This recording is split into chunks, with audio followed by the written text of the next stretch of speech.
Hey everyone, today I'm joined by Petter Hedborg, who is the CEO and co-founder of Modular Finance. They are a SaaS company and often described as Sweden's most profitable SaaS business. They have an ARR of 10 million euros, an operating profit of 60%, and they provide SaaS solutions with a focus on the financial market in the Nordic region. So we will talk a little bit about how to reach a high level of profitability, how to expand to other markets, and also the situation with Euroclear. So thanks for joining us. Thanks. Good to have you here. Good to be here. So your business you have several products for listed companies and for the banking industry. Yep. Can you give us just a quick overview of the solutions you provide? In the investor relations side, we have one broad IR system with focus on ownership data, but also an investor CRM and investor targeting functionality.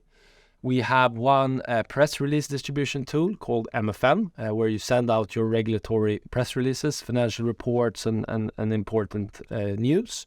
We have a RegTech product called StrictLog, where you have the market abuse regulation and everything around that covered.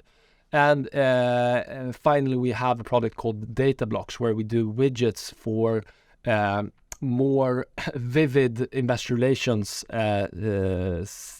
sections on listed companies' websites. So it's not just placeholder info, but rather info that actually makes a difference for investors.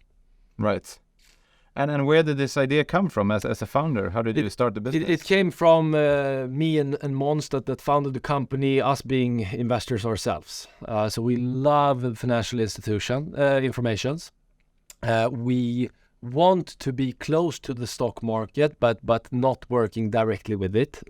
So it was a kind of scratch your own back situation where we wanted to try to build a software company. We love the product development phase and love structuring unstructured data, and we wanted it to be close to the financial information space, basically. Right. And then you have a kind of David versus Goliath situation now with clearinghouse Euroclear. Yeah. So tell us about that. Yeah, so in Sweden we have a lot of public information, but this information when it comes to listed companies is controlled by one single party. So it's a de facto monopolist, right, called Euroclear that has the information.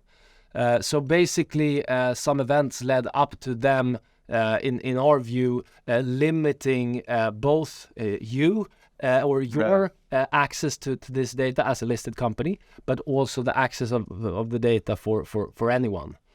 So we decided to take this matter to the competition authority here in Sweden, and they decided to take it up.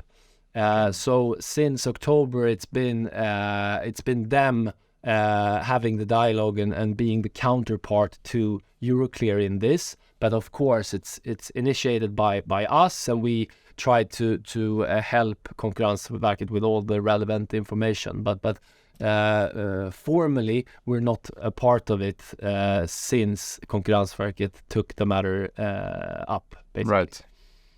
All right. And the company just passed 10 million euros in ARR, and the team is only 40 people.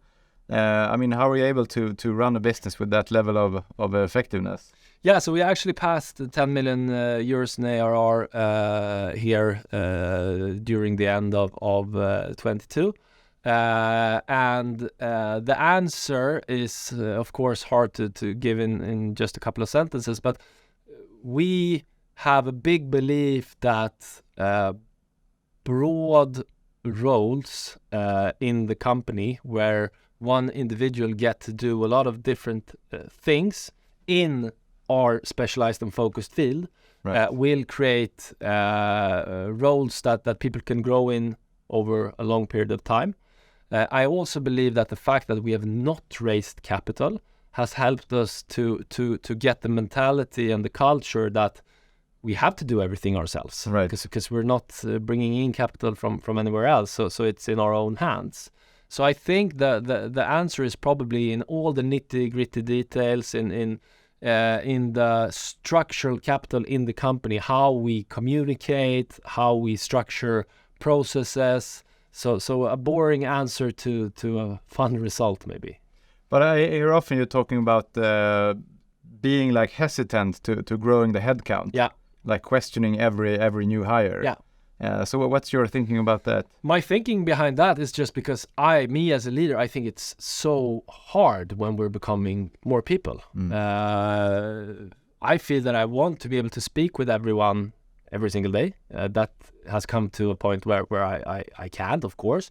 But I always in my head come back to these geometrical figures where you see communication between a certain group of individuals. When you're 2 or 3 people, it's just a couple of lines. But when you're coming up to 20, it's just so many lines, so it's just black. Yeah. And I think as a leader and when you grow a company, you have to have a huge amount of respect for that.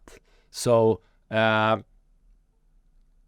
I'd say for us, it's been to have patience and to only grow the headcount when we feel that we have the structure for it. Right. We've built the structure and the organizational structure and the culture first, and then we can fill it up with people, basically. Right. Even in the periods where we feel we have a lot to do or it's a lot of potential growth out there, we've been we've been okay at pacing ourselves, basically. Right.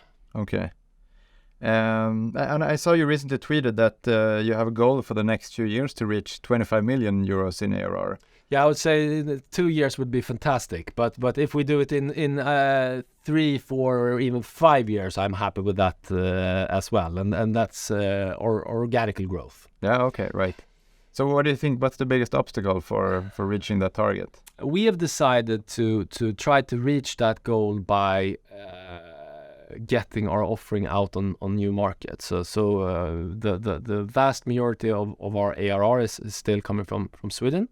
We're approaching 15% from the Nordics, but that's been a slow rollout of the last 3 years or so. So we're gonna push the gas pedal quite a lot in the Nordics, and parallel to that also try to start up UK. We're also gonna launch a couple of add-ons to existing products, but we have felt that a product portfolio of 6 products in 2 business areas is already pretty hard for a market to grasp all the things that we are doing. Yeah, exactly. So we're seeing it makes sense for us to focus our product development on making these products even better, and parallel to that, get this fantastic offering out in new markets. Right. So do you have any, throughout the years since you founded the business, any like significant change or anything you've done that had a significant impact on your growth rates? Was it like 1 or 2 things that you can put a spotlight on? It's hard to point out those specific things, but if I have to summarize it, I would say that it's the old truth that listening to your customers is the way to go. So we've never had product roadmaps over 3 years or 5 years, but rather being laser focused on what we're developing for the moment. Because everything, of course, starts with the product. The product is, for me, the product being best in class is for me a hygiene factor. It needs to be like that for even you having the possibility to be the market leader in your segment or whatever.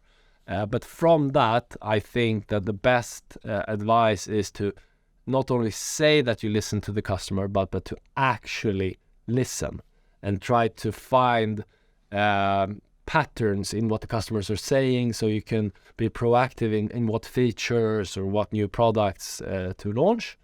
And on top of that, I would say, if you see the product being best in class as the hygiene factor, what you can really differentiate with as a B2B SaaS company is user friendliness, and that's everything from design and UX to being out there and helping the customer on board in the right way, and especially customer support.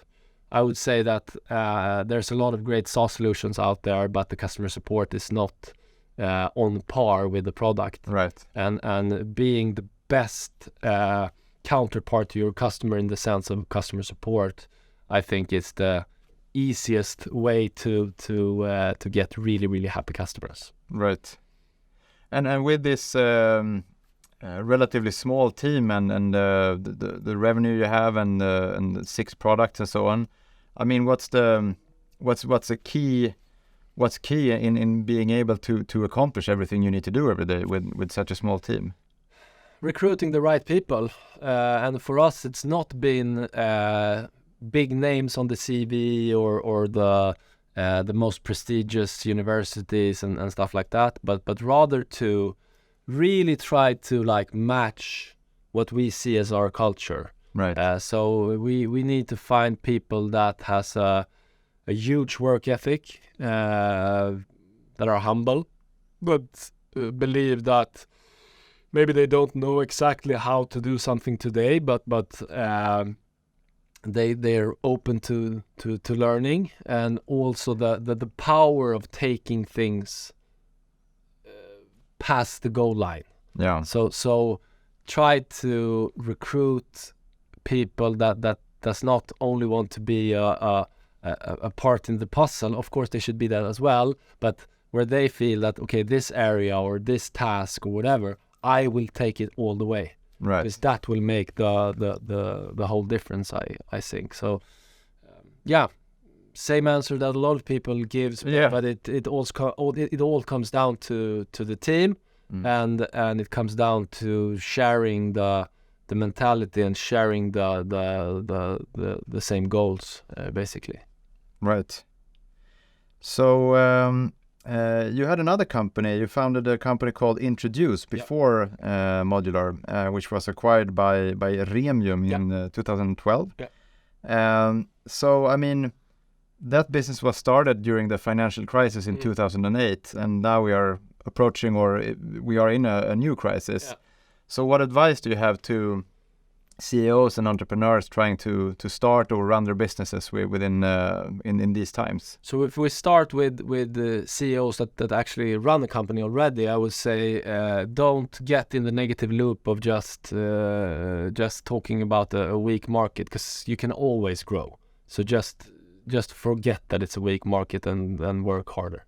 To people starting a business, my advice is do it now, because it's a fantastic time to get a little bit of extra room, to get a little bit of extra time, and to also be forced to build it correct from the start. So I think in the middle of a crisis is the best time to start a new business, because your competition will be lower. You will not have euphorical VCs throwing a lot of money at you.